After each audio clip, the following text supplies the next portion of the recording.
Dr. Babasaheb Ambedkar Open University.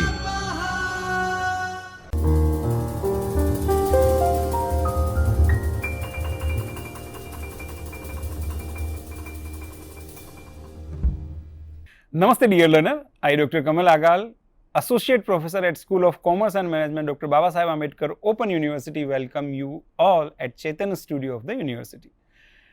Dear friend, in the continuations of our previous lectures, now I would like to start with Principles of Management Unit 2 and Evaluations of Management Functions.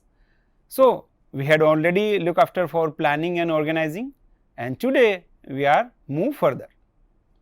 So, as planning organizing is concerned, now we have to move on leading, which is working for completely guiding, motivating and supervising the employees.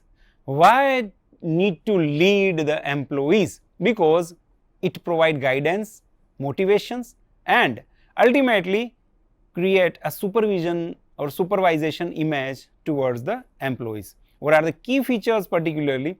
It influences others to perform. Many times what happen?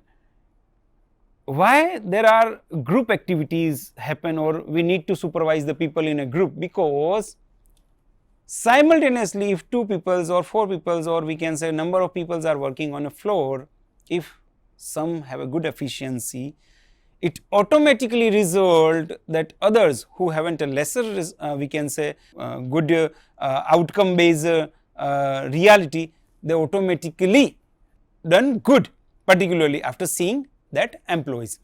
So, it create a motivating factor particularly for that rest people, which builds teams morale and trust, encourages communications and innovations in organization. So, after seeing productivity of a one team, automatically another team or another group is motivated to do work. So, it is all about leading. Now, as leading is concerned, automatically leadership comes into the picture. There are n number of leaderships are there, and even in the markets via businesses or even politics, number of times we have a gossips and we are discussing that that person is like have that kind of leadership or that country leaders have that kind of leadership. So, in that case, firstly it starts with the autocratic leaderships, decisions made by the leader alone and which is suitable in crisis situation. What happened in the autocratic leadership? Generally one man army, means the leader himself or herself took all the decisions. This kind of decisions generally helpful in emergency or crisis situations only, not on a regular basis.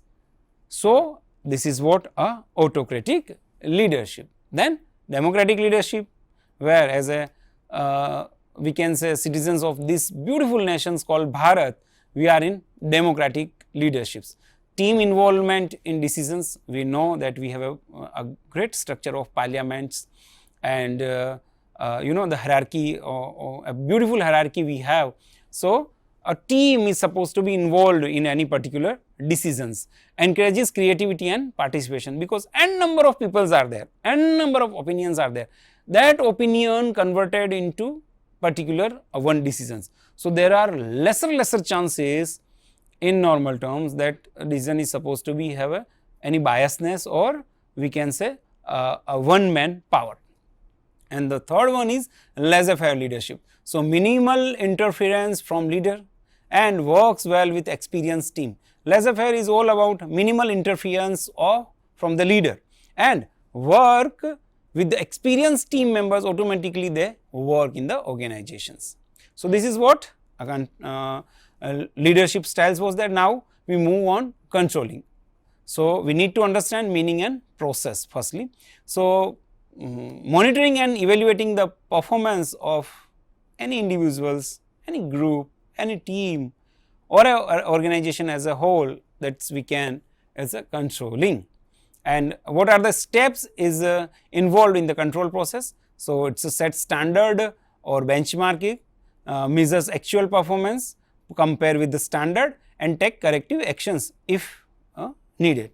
So, with this process only the control process is supposed to be get completed.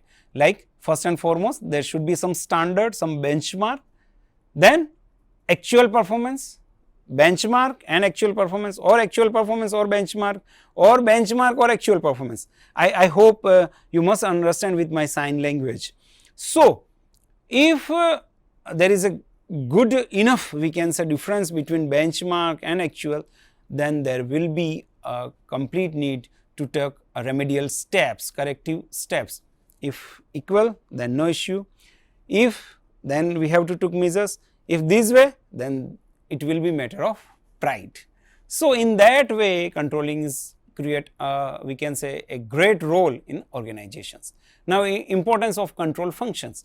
It ensures goal achievement, keep works aligned with the plans, identifying error easily and we can say early, which prevents major losses or failures, improve quality and efficiency, which leads, encourages accountability of performance in the organization.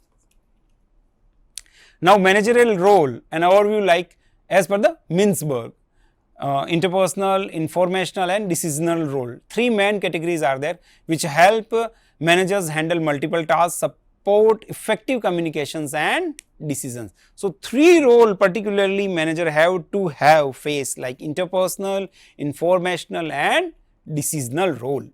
Now, interpersonal role, which is figurehead role, lead, represent organizational formally, perform ceremonial duties particularly with the organization. As a listener role, maintain external and internal relationship, connect with the stakeholder and different partners, and as a leader role, even direct and motivates employee, manages team performance. Informational role, as a monitor, collect internal and external information, analyze their trends and data. As a disseminator, share important informations with the employees, promote transparency and learning. As a spokesperson, represent company externally and communicate with media, public and investors. Now, as a decisional role, as an entrepreneur, disturbance handle, resource allocator and negotiator.